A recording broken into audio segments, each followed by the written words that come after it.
باپ اور بیٹے اور روح القدس کے نام میں آمین۔ ہمارے لیے آج کی انجیل مقدس مرکز کی انجیل 6 باب 7 سے 13 آیت۔ اور اس نے 12 کو پاس بلایا اور انہیں 2 کر کے بھیجنا شروع کیا، اور انہیں ناپاک روحوں پر اختیار بخشا، اور انہیں حکم دیا کہ راستے کے لیے سوا لاٹھی کے کچھ نہ لو، نہ روٹی نہ تھیلی، نہ اپنی کمر بند میں پیسہ، مگر چپلیاں پہنو اور 2 کرتے نہ پہنو۔ اور ان سے کہا، جہاں تم کسی گھر میں داخل ہو تو وہیں رہو جب تک کہ تم وہاں سے روانہ نہ ہو، اور جس جگہ لوگ تمہیں قبول نہ کریں اور تمہاری نہ سنیں، وہاں سے نکلتے وقت اپنے پاؤں کی گرد جھاڑ دو، تاکہ ان پر گواہی ہو۔ اور وہ روانہ ہو کر منادی کرنے گئے کہ توبہ کرو، اور وہ بہت سی بدروحوں کو نکالنے اور بہت سے بیماروں کو تیل سے مل کر شفا دینے لگے۔ پاک کلام کے پڑھے اور سنے جانے پر خدا کی برکت ہو۔ فادر خالد رشید آسی کی طرف سے آپ سب پر سلامتی ہو۔ آج سال کے دوران میں 15واں اتوار ہے۔ آج 14 جولائی 2024 ہے۔ سال دوم کی تلاوتیں لی گئی ہیں، ہم ان پر غور کرتے ہیں۔ آج کی پہلی تلاوت عموس نبی کی کتاب میں سے ہے، جس میں بتایا گیا ہے کہ عموس نبی جو ہے وہ ایک گڈریا ہے اور گلروں کی دیکھ بھال کرتا ہے۔ وہ خدا کا نبی، سماجی انصاف کا نبی کہلاتا ہے۔ اس کا رجحان جو ہے وہ غریبوں کی طرف ہے۔ وہ غریبوں کی آواز بنتا ہے اور حق کی خاطر لڑتا ہے، انصاف کو پسند کرتا اور انصاف کی بات کرتا ہے۔ وہ دنیا میں مساوی حقوق کا خواہاں ہے اور مساوی دولت کی تقسیم پر ایمان رکھتا ہے۔ وہ حقیقی روح سے منور ہے اور وہ دنیا میں اخلاق اور محبت کا پرچار کرتا ہے۔ یہ وہ نبی ہے جو خدا کی نعمتوں سے مالا مال ہے۔ وہ مذہبی مقامات کو بہت ہی پسند کرتا اور قدر کی نگاہوں سے دیکھتا ہے۔ وہ خدا کی عدالت پر ایمان رکھتا ہے اور آخر میں وہ امید نو کی بشارت دیتا ہے۔ آج وہ اپنی بلاہٹ کے بارے میں ہم سے ہم کلام ہوتا ہے اور ہمیں کہتا ہے کہ کس طرح خداوند خدا کے بلاوے پر ہاں کی جا سکتی ہے اور کس طرح ایک نبی دوسرے لوگوں میں جا کر نبوت کر سکتا ہے۔ آج کی دوسری تلاوت میں مقدس پولس رسول کے خط میں سے لی گئی ہے۔ مقدس پولس رسول زیادہ تر تو اپنی ہی بلاہٹ کے بارے میں بتاتا ہے۔ وہ کہتا ہے خدا نے بنائے عالم سے ہمیں اس سے پیشتر ہمیں چن لیا ہے، جب دنیا بنی بھی نہیں تھی۔ دنیا کے بننے سے پہلے خدا کا بلاوا ہے ہر ایک کے لیے، اور وہ اس بات پر یقین رکھتا ہے کہ ہماری زندگی خداوند کے لیے ہونی چاہیے۔ اسی میں ہم سب سکون پاتے ہیں اور ایمان ہمارا ہتھیار ہونا چاہیے۔ وہ نجات کی انجیل کی بات کرتا ہے، وہ ایمان کی بات کرتا ہے، وہ امید کی بات کرتا ہے۔ مقدس پولس رسول کا بلاوا ایک خاص بلاوا ہے۔ وہ دوسرے لوگوں کو اپنی طرف قائل کرتا ہے اور محبت سے کرتا ہے. اس نے اپنے گناہوں سے توبہ کی ہے اور یہ خداوند کا ایک خاص بلاوا اس میں ہے. یہ روح کی ہدایت اور روح کی رہنمائی میں چلنے والا ہے. جب یہ خداوند کی طرف لوٹتا ہے تو دمشق کی راہ پر اس کا وائی فائی چارج ہو جاتا ہے. یہ خداوند کے روح سے بھر جاتا ہے. خداوند کی چمک اور اس کی روشنی اس میں آ جاتی ہے اور یہ اپنی بلاہٹ کی ہمیشہ بات کرتا ہے اور دوسرے لوگوں کو قائل کرتا ہے کہ خداوند کی روح سے معمور ہو جاؤ.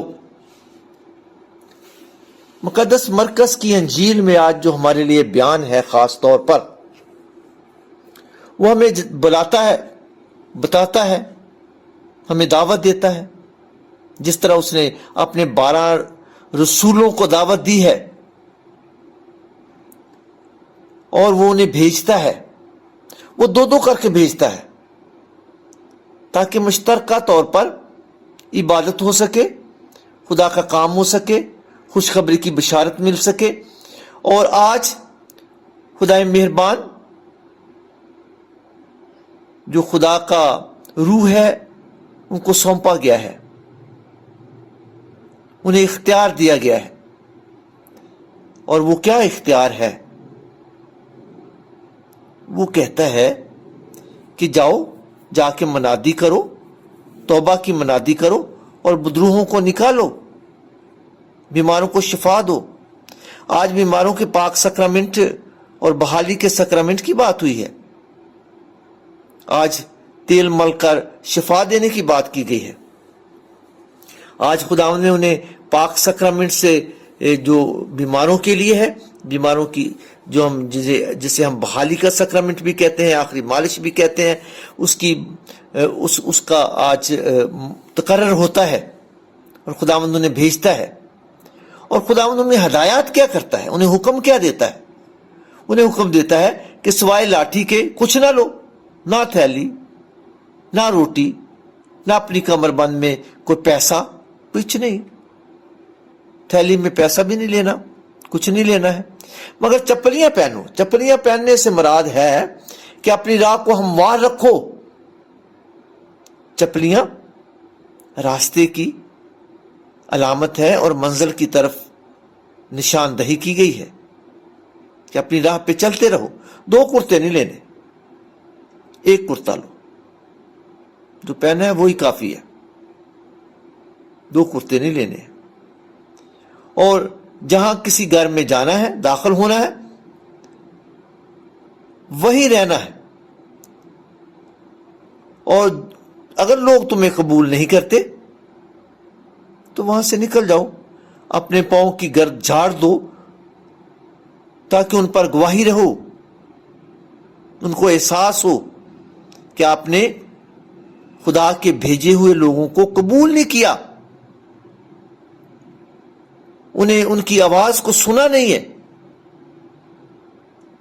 اور یہ خداوند کا فرمان ہے کہ وہ انہیں 2 کر کے بھیجتا ہے. آج خداوند کی بلاہٹ کی بات ہوئی ہے. آج تینوں تلاوتوں میں جو ہمیں بلاہٹ کا ایک پس منظر ملتا ہے اس میں بات ہوتی ہے.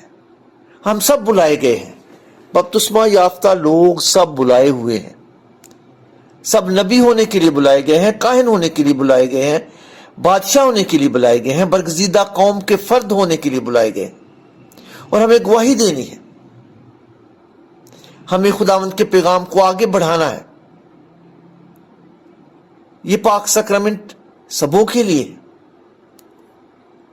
یہ شفا ہم بھی دے سکتے ہیں. ایک باپ بھی اپنے بچوں پر ہاتھ رکھ کے انہیں شفا دے سکتا ہے. خداوند کے نام پر شفا ہے، یسوع کے نام پر شفا ہے.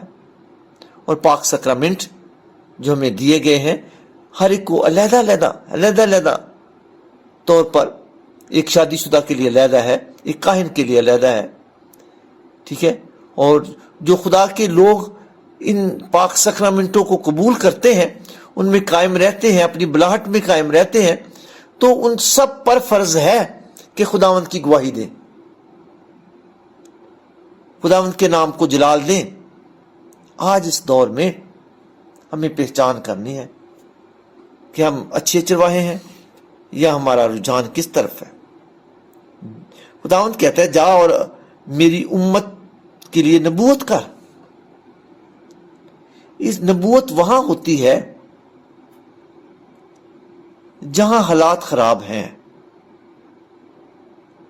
ہمارے حالات، واقعات ہم پر جو گزر رہی ہے، یا ایک نبوی کردار ادا کرنا ہے، سچ بولنا ہے، لوگوں کو کہنا ہے کہ توبہ کرو۔ توبہ کا مطلب واپس لوٹنا ہے، یہ یو ٹرن لینا ہے، یہ خداوند کی طرف لوٹنا ہے اور اپنے گناہوں سے توبہ کر کے یہ ثابت کرنا ہے کہ آپ خدا کے لوگ ہیں۔ جو خداوند کی طرف لوٹ آتا ہے، توبہ کرتا ہے، وہ خداوند کے برگزیدہ لوگوں میں شامل ہوتا ہے۔ ہم سب گناہ گار ہیں۔ جب تک ہم اپنے گناہوں سے توبہ نہیں کرتے اور خداوند کی طرف نہیں لوٹتے، ہم خداوند سے قوت نہیں پاتے، خداوند سے روح نہیں پاتے۔ داؤد نبی نے بھی توبہ کی تھی اور وہ پھر لوٹ کے آ گیا تھا خداوند کے پاس، اور پھر اس کی زندگی جو ہے وہ تمام بادشاہوں میں، تمام نبیوں میں، تمام لوگوں میں اعلیٰ ہے۔ خداوند خدا ہمیں یہ موقع دیتا ہے کہ ہم واپس لوٹ کر آئیں۔ ہم بھٹک چکے ہیں، ہماری روزمرہ زندگی ہمارے لیے ایک چیلنج بن گئی ہے۔ ہم دولت کے پیچھے بھاگ رہے ہیں، الیکٹرانک چیزوں کے پیچھے بھاگ رہے ہیں، ہم وائی فائی کے لوگ ہو گئے ہیں، ہم موبائل کے لوگ ہو گئے ہیں، ہم اپنی راہ سے بھٹک چکے ہیں۔ یہ نبیوں کی طرح ہم نے اپنے لوگوں کی جو ہے وہ اصلاح بھی کرنی ہے، تربیت بھی کرنی ہے، ان کو خداوند کی طرف لانا بھی ہے اور خداوند کا پیغام بھی دینا ہے۔ خدا کرے کہ یہ اتوار ہمارے لیے ایک بہت ہی اعلیٰ اتوار ہو، کہ ہم اپنے گناہوں سے توبہ کر کے اپنی بلاہٹ کو پہچان کر خداوند کی طرف لوٹیں اور خداوند کے نام کو جلال دیں۔ خداوند آپ سب کو برکت دے اور اپنی حفاظت میں رکھے، آمین۔